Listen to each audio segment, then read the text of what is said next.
सध्या राज्यात सातारा जिल्हा परिषद निवडणुकीवरून रणकंगन पाहायला मिळतं। महायुतीच्या आमदारांमध्ये जुंपल्याचं दिसून येतं। सदस्य फोडल्यानं आणि पोलिसांनी धक्काबुक्की केल्यानं शिंदेंचे शिलेदार शंभूराज देसाई चांगलेच भडकलेत। उपमुख्यमंत्री एकनाथ शिंदेंनी हा मुद्दा विधानसभेत उचलून धरला। यावर मुख्यमंत्री देवेंद्र फडणवीस काय म्हणाले पाहूया। जिल्हा परिषदेच्या निवडणुकीच्या अनुषंगाने या ठिकाणी जी आपल्या समोर मांडलेली आहे त्याचा मी देखील साक्षीदार आहे। कारण ही निवडणूक प्रक्रिया जेव्हा सुरू झाली नव्हे, जेव्हा याची तारीख जाहीर झाली त्यावेळेस मला शंभूराज देसाई यांनी फोन केला होता।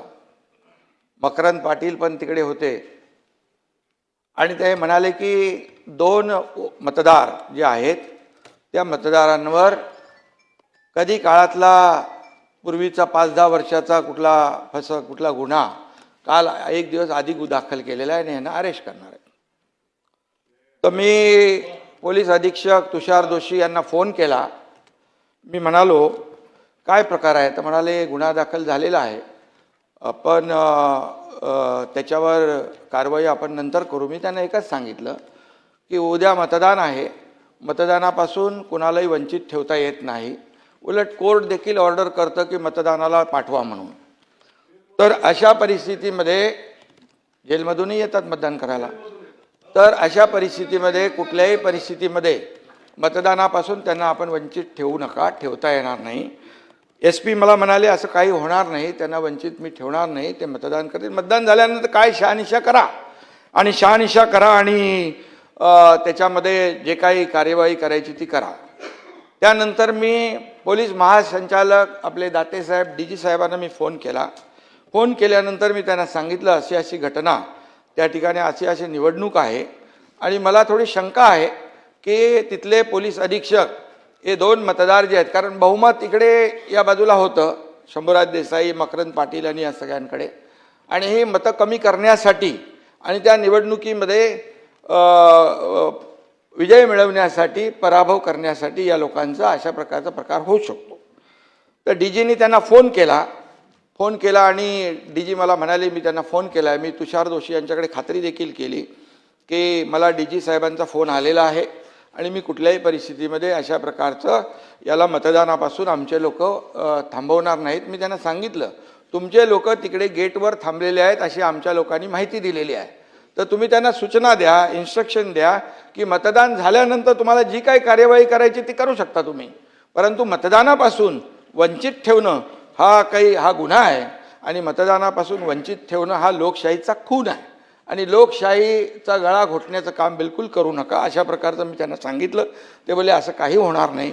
परंतु त्यानंतर मीडियामध्ये देखील मी पाहिलं, शंभूराज देसाईने स्वतः सांगितलं, म्हणजे मंत्री का गेले तिथे?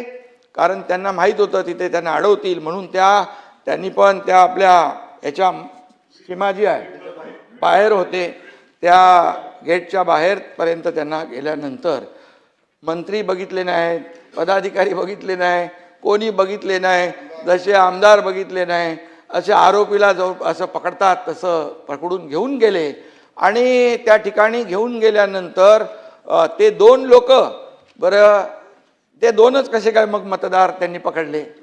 2च मतदार जे आहेत ते त्यांना घेऊन गेले आणि त्यांना निवडणूक, मी पुन्हा फोन केला त्यांना DGना, DG म्हणाले असं होणार नाही। मी बोलला होणार काय नाही, निवडणूक पूर्णपणे पार पडते तिकडे, निवडणूक पार पडल्यानंतर तुम्ही त्यांना सोडून काय उपयोग आहे? आणि मग निवडणूक पार पडली आणि त्यानंतर या सगळ्या, परंतु जी परिस्थिती निर्माण झाली महाराष्ट्राच्या इतिहासामध्ये अशा प्रकारची परिस्थिती पहिल्यांदा आपण पाहिलेली आहे। कारण कुठल्याही परिस्थितीमध्ये अशा प्रकारची परिस्थिती मतदानापासून वंचित ठेवणं हे आतापर्यंत इतिहासामध्ये पहिल्यांदा आहे आणि त्यामुळे मला जे माहिती होतं ते, आणि मी त्यांना फोन केले होते म्हणून तुमच्या निदर्शनास मी आणू इच्छितो। अध्यक्ष महोदय, सन्माननीय उपमुख्यमंत्र्यांनी जी वस्तुस्थिती सांगितलेली आहे त्या वस्तुस्थितीच्या आधारावर या संपूर्ण प्रकरणाची योग्य ती चौकशी केली जाईल आणि चौकशीच्या मध्ये जे काही निष्पन्न होईल त्यानुसार त्याच्यावर कारवाई केली जाईल।